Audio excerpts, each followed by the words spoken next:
Kris, thank you very much for taking time to talk with me today. I really, really appreciate it. And to begin, I just want to say that all of us at Geographic Expeditions are thrilled to be working with Tompkins Conservation and Rewilding Chile to support the extraordinary work that you're doing. It's really been an honor for us to work with you and your team to craft the itinerary for our new trip, Patagonia's Untamed Landscapes, and to help fulfill your very inspiring vision. Well, thank you for having me today. And also thank you to GOX for partnering with us in this way. It really is an honor. I've known GOX for many, many years, and I really represent everybody when I say we're very, very excited about this. Thank you. We are too, and it's a total thrill. It's a beautiful partnership. It really is perfect. And I want to begin our conversation by asking you how the seed of your current vision first got planted, how you first fell under the spell of Patagonia. Well, it was Doug, my husband, who was the vector for seeing that we would end up in the Southern Cone. He used to train as a ski racer down there and had a lot of climbing experiences in the Patagonia region. And so when he left his business career and decided he wanted to become involved in conservation, Chile and Argentina were obvious possibilities, and that's where we ended up. And you had been in a different line of work. Could you talk a little bit about what you were doing before you moved down south? Well, I was working for Yvon Chouinard part-time during my summers going to college. And when I graduated from college, I had no idea what I would do. And so I just went back and started working for him. We were making rock and ice technical climbing equipment. And then a couple of years into that, or maybe less, he decided he wanted to start making clothing for all of us, and hence was born Patagonia. And I was fortunate enough to help lead that company until I retired in '93 and moved to South Chile. Right. It was the perfect segue. You moved from helming the company Patagonia to the region called Patagonia. That's right. How did that feel at that moment? You were at the height professionally. You were in charge of an incredibly enlightened, progressive, wonderful company. And you kind of leapt off, and there you went to Patagonia, the other Patagonia. That's exactly what happened. I retired on a Friday and moved to South Chile to a roadless area 2 days later on Sunday. You know, it was, of course, a leap of faith. I mean, you'd be lying if you said otherwise. Right. But it was also something I was absolutely ready and designed to do. It was running towards something, but also I never have left Patagonia. I'm still working with Patagonia, but being in charge day to day, I was ready to do something with my life that I didn't know what it was and how it would evolve, but I knew that this was a real opportunity. And of course, falling in love, you know, that'll you go to the ends of the earth for love. Right. As it should be. As it should be. And how did the initial conservation efforts of you and Doug, how did those grow? How did they get started and grow? Well, by the time I got there, he had bought the first, what would become Pumaline Douglas Tompkins National Park, one of the first properties for that project. So we didn't exactly know it was going to evolve the way it finally did, but we knew that Doug really was onto something. And you know, like most things in your life, it sort of starts growing organically, and you make mistakes, you pivot, but we really hit a stride, I would say, and ended up, of course, helping to create 13 national parks between the two countries. So did you start out to do something like that? No, but Worked out that way. To everyone's betterment. That's Mhm. really just such an extraordinary journey. And really, really inspiring. It's incredible. Well, I think we always have to remember that the beauty in all of this is it's not Doug and Kris, but the teams in both countries who really were, I still say, the fulcrum of success for us. I mean, you couldn't move 2 feet without people who want to live in it, often isolated and difficult places, and a lot of political headwinds and stuff, and that really, they are the heroes of this story. Yeah. Yeah. Hmm. Thank you. It's true. What's your goal now with Tompkins Conservation? And especially, what's your dream in regard to conservation and restoration work in Chile? Oh, I think once we got all of the final first round properties donated and tucked into new national parks, I really thought, well, let's go faster, farther, bigger Hmm. than the first generation of projects. And I really see the future of the human and non-human world in this remarriage, because humans were always related to nature, but modernity has really kicked the stuffing out of that sense of relationship. And for me, it's really important that there is a retaking of those vows, and that in the meantime you really are protecting not only the jewels of a place, but also the helping to create renewed dignity and prosperity for neighboring communities and so on. So you can't start any of these kinds of projects without starting at community. Mm-hmm. Yeah, absolutely. And I think that's been a hallmark of all of your efforts, is really getting the community involved and empowered. And it's Yeah, I wonderful. think that's true. I mean, we made some mistakes in the beginning. We weren't very popular in the very beginning Right. because it was new and people were suspicious of our um, alleged outcomes that we were looking for. And so, like any town, like the one I'm sitting in right now, you have to work hard to become a good neighbor. You have to prove yourself.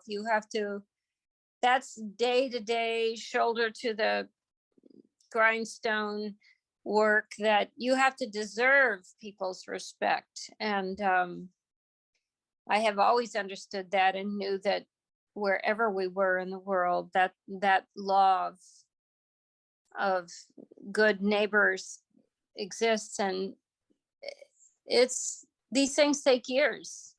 Yeah, absolutely. And this is the 30th year of Yes, your it efforts, is. your 30th anniversary.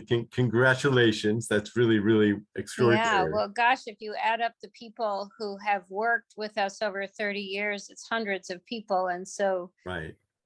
we need an echo machine out there to bow down to them, because they're real heroes. Yeah. Mm. Thank you. What is it that continues to drive and inspire you? Well, in a certain kind of way, it's despair. I mean, it's Hmm. not just for the love of good community and beauty and healthy landscapes, but I do think that we as humans are on a collision course that is really out of our control in many ways. And I want to be on the team that fights against that trend. Mhm. So that's my motivation. Yeah. And of course, all the people I love and all the species I love and all of that. But basically, um, in some ways, at this point, you have to choose sides, because standing in the middle, in my opinion, is completely unacceptable. Inaction is completely unacceptable. So that's my motivation. I don't know what else to do with myself Mm. in a certain kind of way. I mean, I have lots of things I can do, but the breakdown of human and the non-human worlds is just, I don't know. It should be on everybody's list every morning when they get out of bed. Mhm. I don't see how you avoid it. Yeah. And I have lots going on, but I don't want to do anything else. Hmm. That's one, I agree completely, 150%. And what do you feel is the role of tourism in supporting and furthering this kind of marriage of conservation and community preservation? Well, I think a couple things. Number one is that tourism has, in many ways, over the last 100 years or so, been great for conservation because it can fuel communities, neighboring communities around conservation areas, whether they're national parks or whatever they are. And they can fuel just a lot of conservation development. On the other hand, which we've seen, of course, during COVID, it's rough when you have local communities dependent upon how people are doing in their financial lives thousands of miles away, around which they have no control. And that's true with the globalized economy in any sphere, not just tourism. So I hope that tourism continues because it adds so much to communities around the world. But I also think that the ethos and the actual mechanics of tourist agencies, tourist companies, whether they're industrial tourism or smaller boutique tourist companies, I think they have to start actively calculating and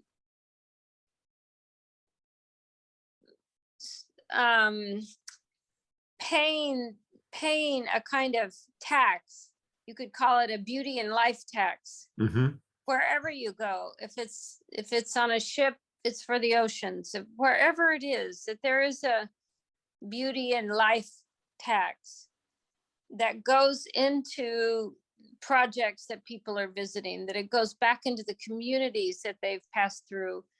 I think it has to be much more direct and accepted, that you can't just go around the world skimming the cream off the top and not being participative in the salvation of those places we love to death. Yeah, absolutely. And I think that's exactly why we're all so thrilled about this trip that we're doing with you, because it gives right back to you and right back to the communities that we're enjoying and that we want future travelers to learn from and engage with also. It's really, really critically important, I think. Yeah, and I think that GOX has that ethos kind of baked in the cake. Yeah. For most of its existence, and you guys are a model for what should be happening. And it's difficult because the economics of tourism haven't really included that, but I really think that has to change. Yeah, thank you. So do we. Okay. I'm thinking as we're talking, GOX is 40 years old this year. Oh my God. You're 30 years old this year.